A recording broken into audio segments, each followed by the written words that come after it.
¿Sabías que hay personas que no pueden salir de casa por culpa de los químicos comunes? La sensibilidad química múltiple (SQM) es una enfermedad invisible que necesita reconocimiento urgente. Estamos pidiendo a la OMS que incluya la SQM en el CIE 11 para que los pacientes dejen de estar desprotegidos. Tras el 10º Congreso de Medicina Ambiental en Madrid, ha llegado el momento de actuar. Diagnóstico digno. Protección laboral. Fin de la estigmatización. Tu firma cambia vida. Hola, damos la bienvenida a la audiencia a una nueva inmersión a fondo.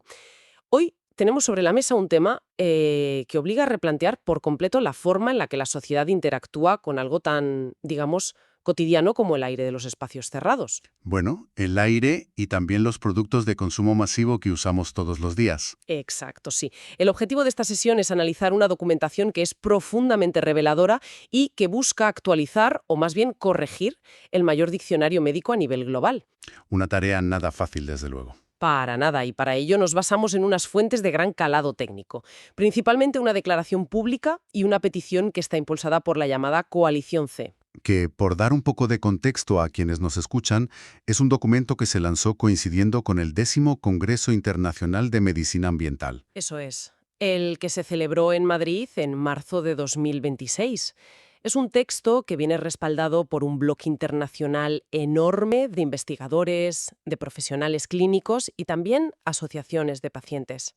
Y, a ver, lo que reclaman puede parecer a simple vista una mera cuestión administrativa, un trámite, pero las ramificaciones de esta petición afectan a la estructura misma de la salud pública contemporánea. Vale, vamos a desgranar esto, porque el núcleo de todo este movimiento, de esta petición, gira en torno a una entidad clínica muy específica, la sensibilidad química múltiple. Conocida por sus siglas como SQM, y la misión de nuestra inmersión de hoy es comprender cómo la ausencia de un simple código médico una nomenclatura estandarizada en una base de datos internacional tiene el poder de alterar drásticamente la vida de millones de personas. Millones de personas que de repente se quedan en un limbo. Totalmente. El análisis que nos proponen las fuentes traza una línea directa desde los mecanismos microscópicos de la toxicología humana hasta la inmensa y a menudo muy rígida burocracia de las instituciones de salud globales. Pues empecemos estableciendo los cimientos clínicos, ciñéndonos estrictamente a lo que exponen los documentos de este Congreso de Madrid. ¿Qué es exactamente la sensibilidad química múltiple? Pues las fuentes la definen de forma inequívoca como una condición crónica, y esto es vital, sustentada en una base orgánica y física documentada. Claro, ese punto es crucial, porque la literatura médica que aporta la Coalición C se esfuerza muchísimo en desmarcar la SQM de cualquier clasificación psicosomática. Exacto, no es algo psicológico. Y los desencadenantes que describen son sustancias con las que la población general interactúa constantemente. No hablamos de uranio enriquecido. No. Hablamos de exposiciones a dosis ínfimas de compuestos químicos comunes, o sea, compuestos orgánicos volátiles en fragancias, pesticidas de uso agrícola o incluso doméstico, disolventes de materiales de construcción. Y los contaminantes atmosféricos habituales del tráfico, por ejemplo. Sustancias que un organismo promedio procesa sin mayor dificultad, pero que en un paciente con SQM actúan como un disparador fisiológico muy severo. Y lo fascinante aquí es el contraste biológico que está documentado en la investigación reciente. La medicina ambiental moderna señala que para una persona sin esta condición, los sistemas enzimáticos del hígado y las barreras orgánicas filtran estos xenobióticos de manera casi indetectable.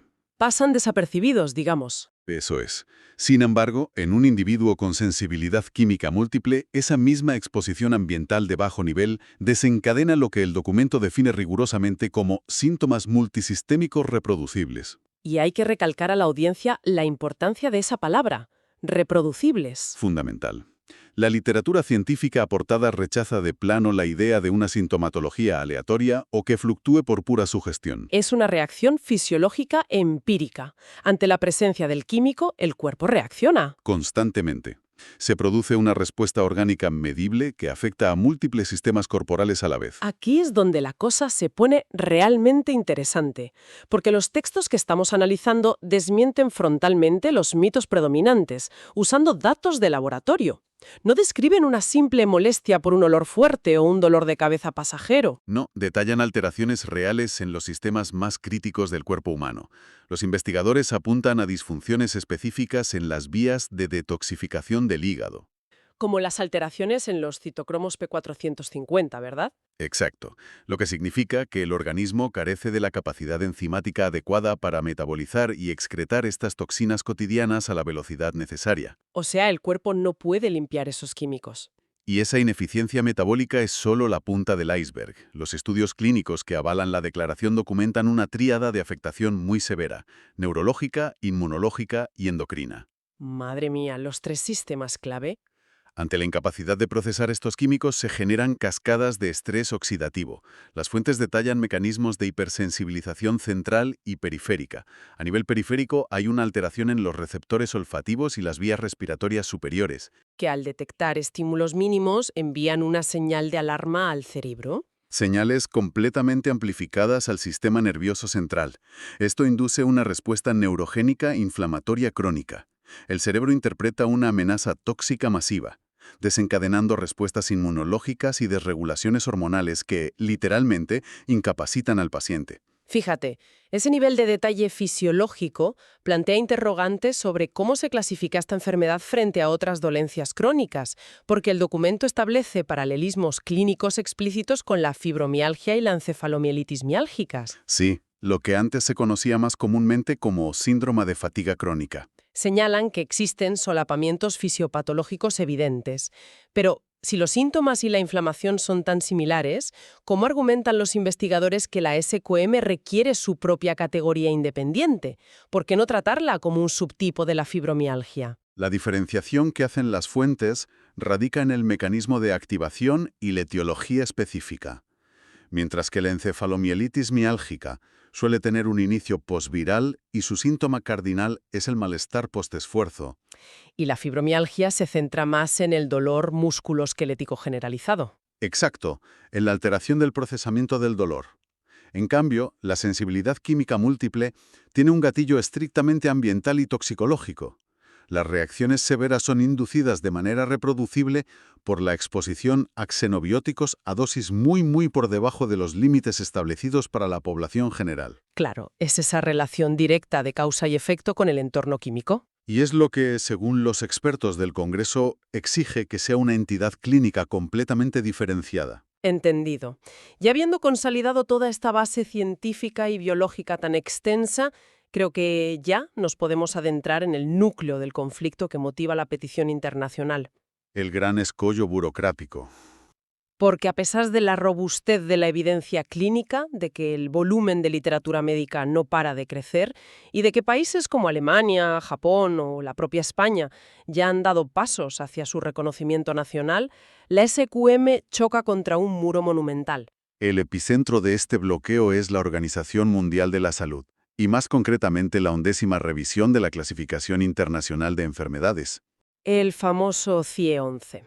En este manual global, la SQM no cuenta con un código diagnóstico específico y exclusivo, que a simple vista podría parecer un tecnicismo propio de archiveros médicos. No. Podría parecerlo, pero los documentos analizados exponen que esta omisión desencadena consecuencias absolutamente devastadoras. Si conectamos esto con el panorama general, la ausencia de ese código en el CIE-11 genera un efecto dominó estructural en todos los niveles de la atención sanitaria y social. El documento detalla 5 consecuencias directas de esta omisión, y creo que la magnitud de cada una merece que nos detengamos un momento. Desde luego. La primera consecuencia que señalan es la invisibilidad médica.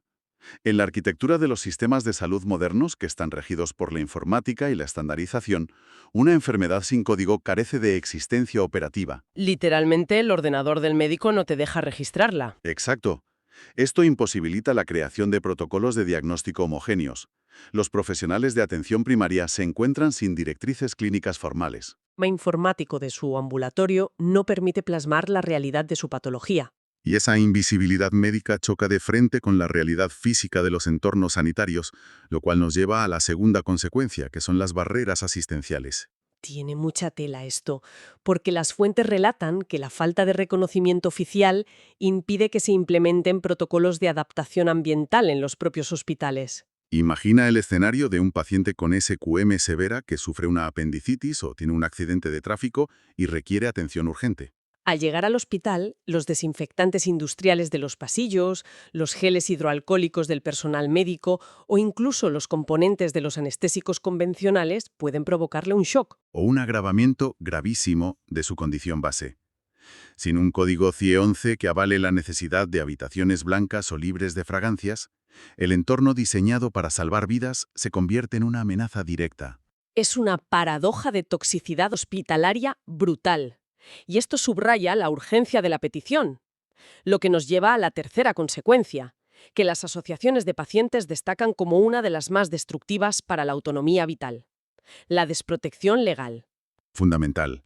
Los marcos jurídicos, los tribunales médicos y los sistemas de seguridad social operan basándose en la taxonomía de la OMS. Si no estás en la lista, el sistema no te ampara. Cuando una persona pierde su capacidad para trabajar porque su entorno laboral, una oficina cerrada, una fábrica, un colegio, está saturado de los compuestos químicos que desencadenan sus síntomas, necesita acceder a bajas laborales. O a incapacidades permanentes. Sin embargo, al carecer de un código oficial, la carga de la prueba recae de forma desproporcionada sobre la persona enferma. Los documentos muestran casos durísimos de pacientes obligados a litigar durante años contra el Estado, intentando demostrar que su deterioro físico es real. Enfrentándose a peritos que, amparándose en la omisión de la OMS, rechazan la validez de la enfermedad. Es, en la práctica, una condena a la marginación económica. Pierden la salud por culpa del entorno y el sistema les arrebata la red de seguridad social por un mero tecnicismo. Así es. Y la cuarta consecuencia que vertebra la argumentación de la coalición C es el freno a la investigación. Claro, en la ciencia médica contemporánea los metadatos lo son todo. Si una enfermedad no está codificada de manera independiente, es imposible rastrearla en las bases de datos epidemiológicas. Al no poder aislar estadísticamente a los pacientes con SQM, los investigadores no pueden cuantificar la prevalencia real de la enfermedad. Tampoco su distribución geográfica, ni su correlación con zonas de alta contaminación industrial. Y esta falta de datos epidemiológicos paraliza los ensayos clínicos a gran escala, bloquea el desarrollo de tratamientos específicos. Y lo que es definitivo en el mundo académico, corta de raíz el acceso a las grandes vías de financiación, tanto pública como privada, para seguir investigando. La codificación es la llave que abre la puerta a la ciencia institucionalizada. Sin código no hay dinero para investigar.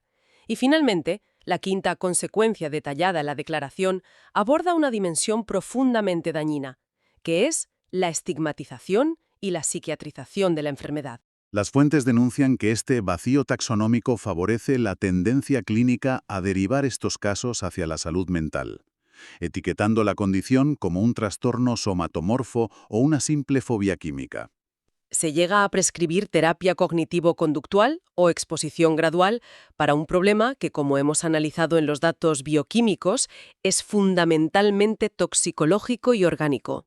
Los investigadores del Congreso señalan que esta práctica no solo es ineficaz, constituye una negligencia médica, invalidando la experiencia de las personas afectadas y exponiéndolas a mayores daños físicos al obligarlas a tolerar los tóxicos que su cuerpo no puede metabolizar. Ese proceso de invalidación choca violentamente con la evidencia de los biomarcadores alterados que mencionábamos al principio. Queda clarísimo por qué la Cumbre de Madrid derivó en esta petición tan contundente. El texto no se limita a quejarse, articula un plan de acción con exigencias muy precisas, dirigidas a la OMS y a los ministerios de Sanidad nacionales. Reclaman 4 puntos innegociables. En primer lugar, la codificación específica. Exigen que la próxima actualización del CIE 11 incluya a la SQM como una entidad clínica diferenciada e independiente. En segundo lugar, una definición técnica rigurosa. Solicitan que la descripción de la enfermedad en el manual se base exclusivamente en los hallazgos inmunológicos, neurológicos y toxicológicos comprobados, cerrando la puerta para siempre a interpretaciones psicológicas reduccionistas. A estas demandas taxonómicas suman el requisito de la armonización global. Las fuentes argumentan que una respuesta fragmentada, donde un país reconoce la enfermedad y el país vecino no, vulnera la equidad en salud. Buscan que el código sirva para unificar las estadísticas mundiales y coordinar políticas de prevención ambiental que crucen fronteras. Y como cuarto pilar, demandan el reconocimiento formal del severo impacto humano, social y funcional que provoca la SQM, lo que debería traducirse en políticas inmediatas de adaptación en espacios públicos. Para dotar de peso institucional a estas exigencias, la coalición C apoya su petición en 3 fundamentos de peso del derecho internacional y la ética de la salud pública: la medicina basada en la evidencia, el enfoque de los derechos humanos en el acceso a la salud y, de manera muy destacada, el principio de precaución. El principio de precaución es vital en este contexto. Según las fuentes, implica que cuando una actividad, o en este caso la exposición masiva a productos químicos comerciales, plantea amenazas de daño grave o irreversible para la salud pública, deben tomarse medidas preventivas. Incluso si algunas relaciones de causa y efecto no se han establecido con una certeza científica absoluta en el 100% de la población. Claro, ante la avalancha de casos clínicos de hiperreactividad química severa, las autoridades tienen el deber imperativo de proteger a los ciudadanos vulnerables ahora. En lugar de dilatar el reconocimiento oficial exigiendo décadas de estudios adicionales, mientras la salud de estos pacientes se deteriora de forma irreversible. Esto plantea una pregunta importante. ¿Cuál es la verdadera agilidad de las superestructuras de salud globales frente a realidades ambientales emergentes? Son sistemas gigantescos y muy lentos. Al repasar la historiografía médica, se observa un patrón de lentitud institucional alarmante. Enfermedades complejas, especialmente las que no encajan en el modelo tradicional de un patógeno igual a una enfermedad, a menudo atraviesan décadas de escepticismo antes de lograr su codificación. Ocurrió con la esclerosis múltiple en sus inicios, con la endometriosis y más recientemente con los síndromes postvirales prolongados. Los autores del documento de Madrid sostienen que la sensibilidad química múltiple representa la crisis sanitaria emergente definitoria de nuestro tiempo. Es una consecuencia directa de la rápida industrialización química de los espacios habitables tras la Segunda Guerra Mundial. Una industrialización a la cual la biología de una parte significativa de la población sencillamente no ha podido adaptarse. Es una perspectiva que sitúa el problema no en un fallo exclusivo del cuerpo humano, sino en una incompatibilidad flagrante entre nuestra biología evolutiva y el diseño químico del entorno moderno. Un entorno que hemos construido nosotros mismos. Entonces, ¿qué significa todo esto? Si sintetizamos la enorme cantidad de información científica y burocrática que hemos abordado en esta inmersión, el cuadro resultante es de una claridad aplastante. Por un lado, la literatura científica constata la existencia de una condición orgánica crónica, detonada por exposiciones a sustancias químicas de uso diario, con alteraciones comprobables a nivel metabólico y neurológico. Y por otro lado, presenciamos una parálisis institucional simbolizada en ese vacío dentro del CIE 11 de la OMS, que desencadena un círculo vicioso de invisibilidad clínica, desprotección jurídica, estancamiento investigador y un profundo estigma social. El motivo por el cual el análisis de estas fuentes resulta tan fundamental, mucho más allá de la experiencia individual con la enfermedad, es porque ilustra con dureza cómo la taxonomía burocrática ostenta el poder definitivo sobre la salud pública. Demuestra que un diagnóstico no es solo una etiqueta clínica. Es la llave que otorga el estatus de ciudadano con derecho a asistencia, recursos y adaptaciones. Además, todo esto invita a realizar una auditoría crítica de nuestro propio entorno, obliga a reconsiderar la supuesta inocuidad de las fragancias artificiales, los productos de limpieza industriales y los materiales sintéticos que componen el paisaje diario de la sociedad contemporánea. Invita, como bien dices, a cuestionar la normalidad misma de los espacios que habitamos. Para finalizar esta inmersión a fondo, conviene dejar una reflexión abierta, nacida de los propios datos que hemos repasado, para que la audiencia profundice por su cuenta. A ver qué te parece esta reflexión. Si la investigación médica independiente está demostrando con un rigor cada vez mayor que las sustancias químicas comunes, las que están legalmente comercializadas y son omnipresentes en escuelas, oficinas y transportes, son capaces de quebrar los sistemas inmunológicos y de detoxificación de un sector cada vez mayor de la población, Un sector que no deja de crecer. ¿no evidencia esto la necesidad no solo de exigir que la OMS codifique la enfermedad para rescatar a quienes ya la padecen, sino de iniciar una revisión profunda e inaplazable de las políticas internacionales de seguridad química, que permiten la saturación tóxica del aire que todos, sin excepción, nos vemos obligados a respirar? Es un interrogante brillante, porque desplaza el foco del individuo afectado a la sostenibilidad del modelo de consumo químico actual en su totalidad. Juego por completo. Agradecemos mucho su compañía en esta inmersión analítica. Hasta la próxima.